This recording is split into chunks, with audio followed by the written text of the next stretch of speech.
हमें दूसरों के हिमालय से दोषों को राई के समान छोटा और अपने राई से दोषों को हिमालय के समान बड़ा समझना चाहिए।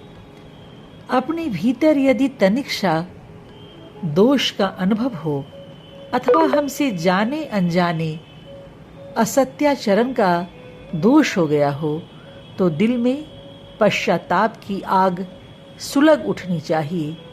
सर्प या बिच्छू का डंक तो कुछ नहीं है, उनका जहर उतारने वाले तो बहुत मिल सकते हैं, परंतु असत्य और हिंसा के दंश से बचाने वाला कौन है?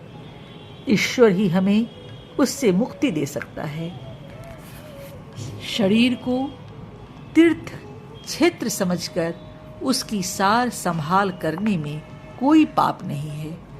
उसे भोग की वस्तु समझकर सहेजना महापाप है। जो आदमी अपने मनोविनोद के लिए दूसरों के दुख दर्द का बहुत कम ख्याल रखता है वह निश्चय ही मनुष्य नहीं है, मनुष्य से कुछ कम है, अर्थात वह बुद्धिहीन विचारहीन है।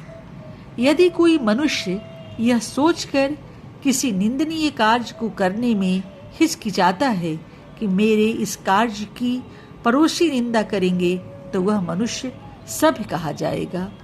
मनुष्य का समय एक दूसरों की भूलों को ठीक करने में ही चला जाता है। जो मनुष्य ऐसा काम निष्प्रह होकर कर सकता है उसके लिए यह श्रम व्यर्थ नहीं होता।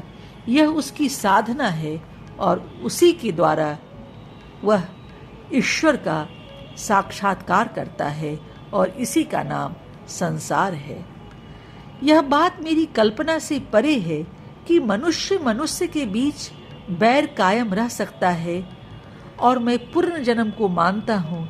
इसीलिए मैं यह भी आशा रखता हूँ कि इस जन्म में नहीं तो किसी और जन्म में मैं समस्त मानव जाति को प्रेम पाश में बांध सकूंगा।